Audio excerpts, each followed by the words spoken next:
O atual departamento de futebol do Internacional entende que são necessárias 4 contratações para que o Inter tenha um elenco mais competitivo na temporada do ano de 2024. Um zagueiro, um volante, um meia e um centroavante. Ao longo dos últimos dias, as especulações envolvendo jogadores para estes setores aumentou. E através disso a gente consegue imaginar, desenhar um projeto daquilo que pode ser o Inter da próxima temporada. É claro que o fator eleição pode impactar diretamente nisso. E a gente desenha como está se projetando o Inter para o ano que vem, agora aqui no A Dupla.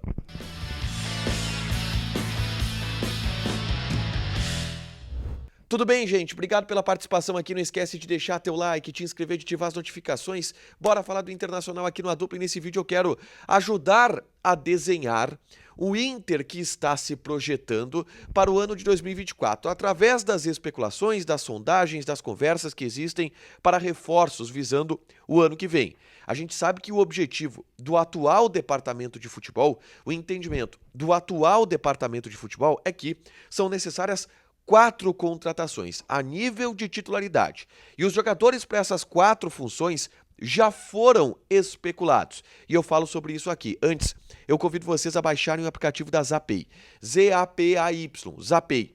Na Zapay tu faz uma consulta grátis para saber se teu carro, moto ou caminhão tem algum débito. IPVA atrasado, licenciamento vencido, alguma multa que não chegou na porta da tua casa. Tudo isso tu podes consultar através do aplicativo da Zapay. Usando ainda o cupom ADUPLA25, tu tem 25% de desconto nas taxas de operações parceladas em 12 vezes. Então baixa o aplicativo da Zapay para fazer uma consulta grátis no teu veículo, tá?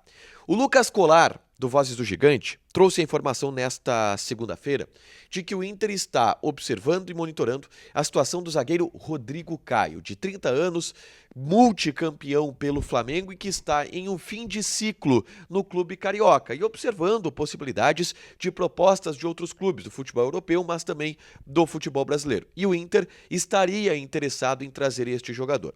Essa informação do Colar complementa algo que a gente já trouxe aqui no canal há algumas semanas, sobre o desenho que o Inter monta para 2024, que tem 4 contratações a nível de titularidade. Um zagueiro, um volante, um meia e um atacante.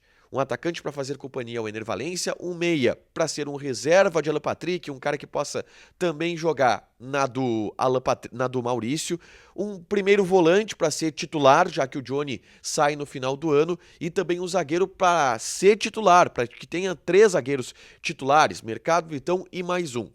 E agora a gente tem o desenho dessas 4 posições, de quais são os jogadores que estão sendo buscados, especulados, sondados pelo Internacional. Na zaga, o nome forte agora que surge é o do Rodrigo Caio. A gente sabe que o Inter tem o interesse e tinha o desejo de ter o Bruno Mendes para a próxima temporada, mas o Bruno Mendes acabou inflacionando o mercado. E o Bruno Mendes hoje está muito mais perto do Flamengo, através de uma quantia milionária de salário, que o Inter não se dispôs a pagar e que o Flamengo se dispôs. E por isso hoje o Bruno Mendes está muito mais perto do Flamengo. E a ida do Bruno Mendes para o Flamengo ela pode ser também um fator que influencia em uma possível saída do Rodrigo Caio. E logicamente em uma possível vinda do Rodrigo Caio para o Internacional.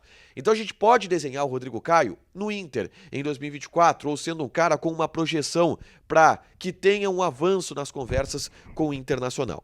Quando a gente vai para volantes, a gente fala de Eric, que é o sonho de consumo do Internacional. O volante de 26 anos do Atlético Paranaense, que é um bom jogador, monitorado pelo Internacional já há algumas temporadas e que com a saída do Johnny, o Inter volta a ter atenção em cima desse jogador e volta a demonstrar interesse realizando sondagens e uma futura proposta para o Atlético Paranaense. A gente sabe da dificuldade que existe na contratação do Eric pelo peso que o Atlético Paranaense dá para este jogador na negociação. O Atlético Paranaense é um clube duro de se negociar, mas é o sonho de consumo do Inter.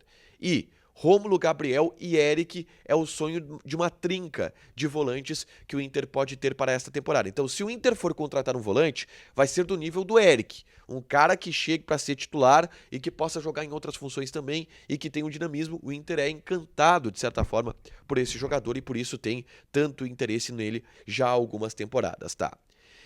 Meia. O Inter não busca exatamente um meia titular, um meia craque. É claro que o Gustavo Scarpa, estando no mercado, o Inter buscaria, porque o Gustavo Scarpa seria titular em qualquer time do Brasil e seria titular de qualquer jogador do Internacional. Mas como a situação com o Gustavo Scarpa, ela esfriou através do desejo do atleta de ficar até junho do ano que vem no Olympiacos e dessa forma o Inter vai ter mais um tempo para negociar e aí talvez troque lá na frente, venda o Maurício e traga o Gustavo Scarpa, é uma possibilidade. Mas o Gustavo Scarpa não viria para o início do ano. Então a ideia é trazer alguém que possa ser complemento neste primeiro momento para o Maurício e depois até para uma eventual vinda megalomaníaca e espetacular de Gustavo Scarpa.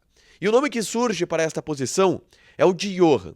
Ontem eu falei sobre ele no Diário do Inter KTO, um jogador que está, de certa forma, se inviabilizando em termos de ambiente no Atlético Mineiro. O Atlético Mineiro tem muitos jogadores inviabilizados em função de ambiente. Teve aquela nota publicada pela Galoucura, principal torcida organizada do Galo, que coloca o Johan como um jogador que deveria sair do Atlético Mineiro na opinião desta torcida organizada, e tudo isso aumenta a possibilidade do Johan ir para o mercado. Dessa forma, o Inter se mostra também interessado no jogador. A informação ela veio através também do Lucas Colar, muito bem informado, diga-se de passagem, o Lucas Colar, de que o Inter olhou o Johan e observa, e a gente sabe que existe também uma atração do Inter pelo Johan. O Inter gosta deste jogador, já sondou em outros momentos, o Kudê gosta desse jogador, e o Johan é uma possibilidade para a meia. Quando a gente fala de centroavante, a gente fala de Leandro Damião, tá? E quando a gente fala de Leandro Damião, a gente fala de um amor antigo, a gente fala de uma relação histórica entre o jogador e o Internacional. Leandro Damião, que foi campeão de Libertadores, campeão de Recopa pelo Internacional, fez gol de título de Libertadores, fez gol em final de Copa Libertadores da América, então sempre desperta uma atenção do Internacional. Ele está saindo do Kawasaki Frontale ao final do ano, o Inter tem conversas frequentes com este jogador, e apesar de não ter definido ainda o futuro dele, Damião, o Inter é sempre uma possibilidade. E tudo depende da situação salarial do Damião, que ganhava muito no Japão e vai ter que diminuir essa pedida para vir jogar no Internacional. Mas eu diria que hoje o Damião é um cara que não só monitorado pelo Internacional, observado pelo Internacional, como também tem desejo de jogar no Inter. Então, ele seria uma das possibilidades. Essas são 4 movimentações que existem do Inter no mercado. O Rodrigo Caio, Eric, Johan e Leandro Damião, que fecham exatamente com aqueles 4 reforços que a gente havia projetado e que o Inter entende que deve acontecer para que o clube tenha um elenco mais competitivo na próxima temporada. O fator eleição ele pode mudar tudo? Absolutamente que sim. Até porque a gente não sabe, não tem a convicção da permanência do Kudê para a próxima temporada, é algo que não está fechado ainda para o próximo ano. E se sair o Kudê, muda tudo. Mas o cenário que eu estou passando aqui com o Kudê ficando e, principalmente, com o atual departamento de futebol sendo mantido. E diga-se de passagem, as pessoas que estão fazendo esses monitoramentos, elas ficarão independente de Barcelos ou Melo vencer a eleição. O departamento de futebol, o Capa, o David Bandeira, essas pessoas devem ficar no Internacional e podem receber complementos de um executivo, do D'Alessandro, do Abel Braga, caso o Melo vença. Então, é bom a gente manter ainda assim esses nomes no radar, porque este é um bom caminho de como deve ser o Inter para o ano de 2024. Deixa teu like, te inscreve, ativa as notificações que vai ter mais conteúdo aqui no canal. Beijo!